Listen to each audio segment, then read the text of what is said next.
जाणून घेऊयात खास करून रायगडची स्थिती।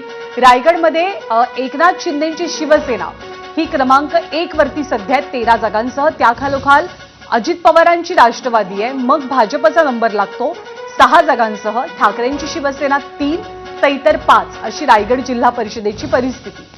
त्यामुळे रायगडमधली ही वैयक्तिक जिल्हा पातळीवरची ही आकडेवारी समोर आली आहे। तर इतर ठिकाणचे देखील त्या जिल्ह्यामधले आता एव्हाना चित्र जी आहेत ती समोर येत आहेत। 393 कल आतापर्यंत समोर येतात, ज्याच्यात 145 ठिकाणी भाजपची आघाडी, 90 ठिकाणी शिवसेना, राष्ट्रवादी 82, काँग्रेस 29, त्यासोबतच ठाकरे सेना 20, राष्ट्रवादी शरद पवार पक्ष 7, इतर 20 आणि काही ठिकाणचे निकाल देखील आता हळूहळू समोर येतात। संभाजीनगरमधला निकाल समोर आलाय। रायगड तळामध्ये राष्ट्रवादीचे सगळेच्या सगळे उमेदवार जिंकलेत। 2 गट आणि 4 गण हे राष्ट्रवादीने जिंकलेले आहेत। त्यामुळे राष्ट्रवादीचा एक मोठा परफॉर्मन्स इकडे संभाजीनगरात शिवणा गट शिवसेनेचे उमेदवार जिंकले। तर महाबळेश्वर कुमरोशी गणात शिवसेनेचे उमेदवार संजय मोरे जिंकलेले आहेत, संजयराव मोरेंचा विजय। तर कुमरोशी गणात राष्ट्रवादीचे सचिन उत्तेकर पराभूत। सिंधुदुर्ग वेंगुर्ले महापण गणात भाजपचे विष्णू फणसेकर जिंकलेत। तर पिरंगुट गणात राष्ट्रवादी शरद पवार पक्ष राहुल पवळे मुळशी पुणे। धाराशिव पळसप गटात शिवसेनेचे अजित लाकाळ हे जिंकलेले आहेत। त्यामुळे अनेक ठिकाणी आता वैयक्तिक निकाल जे आहेत ते समोर येत आहेत। पंचायत समिती जर आपण ज्ञानदा बघितली तर पुन्हा एकदा 125 पैकी 9 ठिकाणचं सध्याचं चित्र जे आहे ते समोर येते। भाजप 3 ठिकाणी आघाडीवर, शिवसेना 2, राष्ट्रवादी 3, काँग्रेस 1।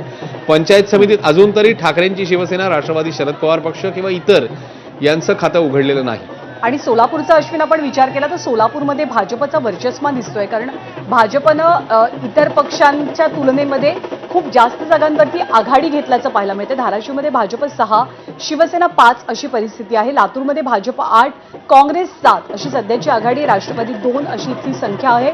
सोलापूरमध्ये भाजप 17, शिवसेना 5, राष्ट्रवादी 8 असं चित्र आपल्याला आकड्यांच्या बाबतीमध्ये दिसून येतं आहे। रायगडमध्ये अगदी काटेकी टक्कर आहे तीनही पक्षांमध्ये, खास करून राष्ट्रवादी आणि शिवसेना या 2 पक्षांमध्ये आपण म्हणूयात। सिंधुदुर्गात सुद्धा भाजपची गाडी सुसाट आहे। 19 जागांसह भाजप सर्वात मोठा पक्ष, त्याखालोखाल शिंदेची शिवसेना आहे 7 जागांसह। पुण्याच्या मुळशीमधनं सुद्धा आपण एक निकाल येतोय, तो सुद्धा जाणून घेऊयात। पण हे विजय सेलिब्रेशन आहे अनेक उमेदवारांचं।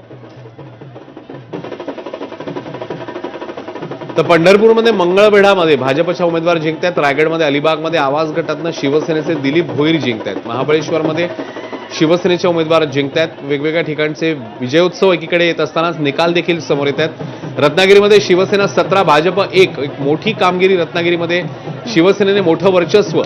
तर सिंधुदुर्गात भाजप 19, शिवसेना 7। त्यामुळे रत्नागिरीत वेगळं चित्र, सिंधुदुर्गात वेगळं चित्र।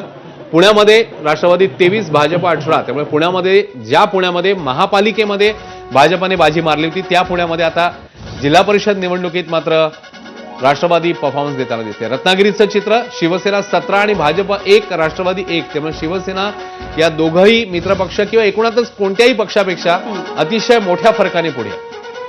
आणि तेच चित्र तुलनेनं आपल्याला सोलापूरमध्ये सुद्धा पाहायला मिळते। सिंधुदुर्गात वेंगुर्ले गणात भाजपचे उमेदवार विजयी झाले आहेत। मुळशी पुणे पिरुंगट गटातनं राष्ट्रवादी शपथचे उमेदवार विजयी होत आहेत। धाराशिवमध्ये शिवसेनेचे अजित लाकाळ यांनी विजय मिळवलेला आहे। कोसुम गटात संगमेश्वरमधनं भाजपचे प्रमोद यांचा विजय झालेला आहे। त्यामुळे आता